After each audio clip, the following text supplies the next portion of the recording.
Luyo sa kabugnaw sa usa ka mall ning Dakbayan, igang gihapon ang palibot, gumikan sa kadaghang tawo. Sila ang mga migukod sa deadline sa registration of biometrics commission on election kun kumele. Bisan pa man nga alas 8 na sa gabi niadtong Sabado, nagpadayon gihapon ang pag-abot sa mga tawo ug pagpila aron sa pagparehistro. Kani ang uban kanila Biyernes pa lang nakakuha na og priority stop. Usa si Jamaica Molina sa mga mipila diin bisan pa man nga siya ang pinakaulhay sa listahan o ang ika-usa ka libo nga moparehistro apan porsigido gayud kini nga magparehistro una mahuman ang deadline.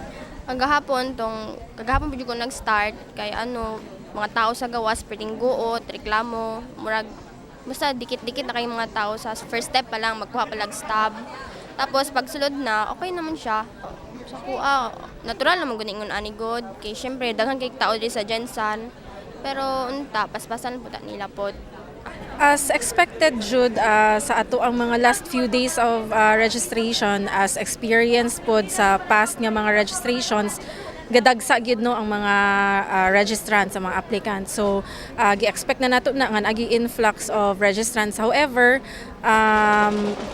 subay na lang pod sa order sa ato 250 per machine. So we have 4 VRMs. So ato alang gi-cater for today is 1,000 registrants. Aminado ang Comelec, halos gibuhat na nila ang tanang matang sa pag-overtime apan dili gihapon kapugnan ang mga tawong buot magparehistro. Niadtong adlaw Sabado lang, 1,000 ang ilang nahatagan og prioridad. As early as mga 12 noon, na-cut off na nato ang paghatag og priority stub sa katong 1,000. Nahurot na to siya.